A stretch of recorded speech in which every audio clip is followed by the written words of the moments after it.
ఇది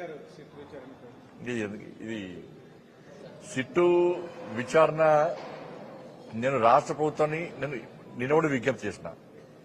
మీరు కేసీఆర్ కొడుకును దోషిగా పిలిచిరా అంటే వాంగ్మూలం కోసం పిలిచిరా?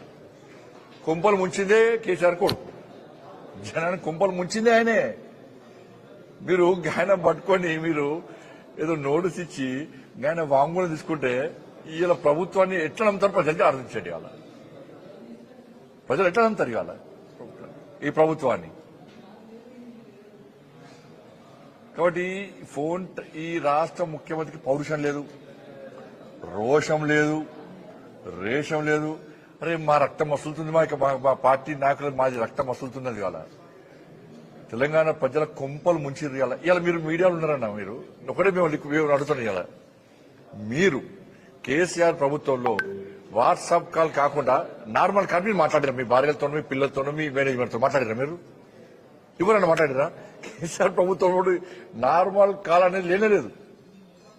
అన్ని వాట్సాప్ కాలు, సిగ్నల్ కాలు, లేకుంటే ఫేస్ టైం.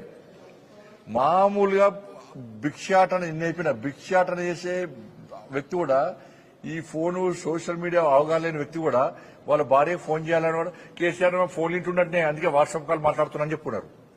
అంటే టెక్నాలజీ పెంచింది పాపం. కాబట్టి రాష్ట్ర ప్రభుత్వము ఈ నోటీస్ ఇచ్చి చేతులు దుక్కునే ప్రయత్నం చేస్తున్నది. అక్కడ నిజాయితీ గల ఆఫీసర్, సిట్ అధికారులు, తన అధికారులు మాత్రం నిజాయితీ పరులు, వాళ్ళకి స్వేచ్ఛనిస్తలేదు, వాళ్ళు నిర్బంధిస్తున్నారు, వాళ్ళ మీద అజమాయిషీలు వహిస్తున్నది.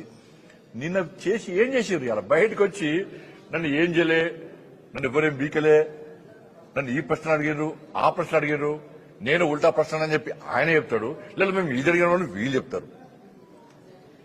ఫోన్ ట్యాపింగ్ జరిగిందని సాక్షాత్ రాష్ట్ర ముఖ్యమంత్రి చెప్పాడు. జడ్జిల ఫోన్ ట్యాప్ చేసారు. ఇది జగమెరిగిన సత్యం. నన్ను వాంగ్మూలం పిలిచినప్పుడు నీ ఫోన్ ట్యాప్ చేశారు, ఫలానా వాళ్ళు చేశారు, ఫలానా చేశారు, ఆధారాన్ని నాకు చూపెట్టారు. నాకు చూపెట్టి 6 నెలలే ఆధారాలు చూపెట్టి 6 నెలలే ఒక్కరిని అరెస్ట్ చేసిరు. ఇలా ఈ కాంగ్రెస్ పార్టీ ప్రభుత్వం కేసీఆర్ కుటుంబంలో ఒక్కరిని అరెస్ట్ చేసిందా? ఒక్క రాజకీయ నాయకుని అరెస్ట్ చేసిరా? ఒక అధికారిని అరెస్ట్ చేసిరా? వాళ్ళను తప్పించుకునే విధంగా కాంగ్రెస్ పార్టీ ప్రభుత్వం ప్రయత్నం చేస్తున్నది. ఎందుకంటే ఫామ్ హౌస్ కును ఏసీసీ భవన్ కు డీల్ కుదురుతలేదు. ఆ డీల్ కోసం ఇవన్నీ తతంగం అంతా. ఒక సంఘటన జరిగినప్పుడు దాన్ని దృష్టి మళ్లించడానికి ఫోన్ ట్యాపింగ్ ఒక అస్త్రంగా మారింది వీళ్ళకు.